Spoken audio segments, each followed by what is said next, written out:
Welcome to Designing Effective Consumer Surveys in Trademark Infringement and False Advertising Disputes, co-sponsored by the ABA section of Intellectual Property Law and the ABA Center for Professional Development. Moderating the program today is Sandra Edelman. Sandy is a partner in the New York office of Dorsey and Whitney, LLP.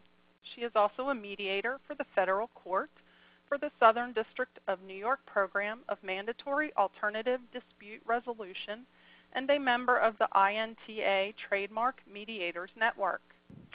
Finally, we have Mike Keys, a partner of mine in the Seattle office of Dorsey and Whitney.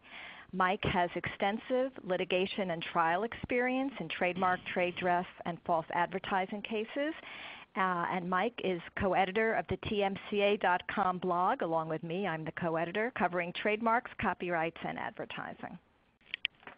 As a brief overview of the topics we're going to cover today, there are 6 of them. First, choosing an expert.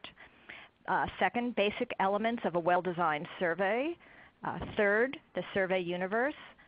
Fourth, replicating the marketplace.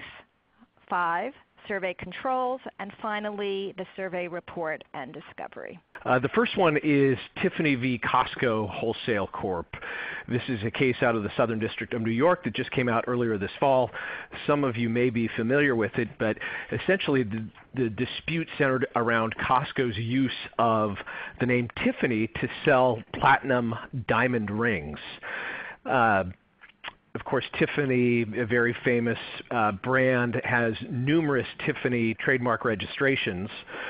And the dispute essentially came down to, at least from Costco's perspective, of claiming that the name Tiffany was generic for a particular type of ring setting, the Tiffany setting, as it were. Tiffany actually presented some pretty substantial evidence in that case of actual confusion in the marketplace, that when people went to Costco and purchased those Tiffany rings, they believed they were actually receiving Tiffany branded diamond wedding rings. But like I mentioned, Costco defended, saying, well, the name Tiffany is really generic for this particular style of ring. Tiffany did present survey evidence in that case showing that there was actual marketplace confusion associated with the use of the Tiffany name.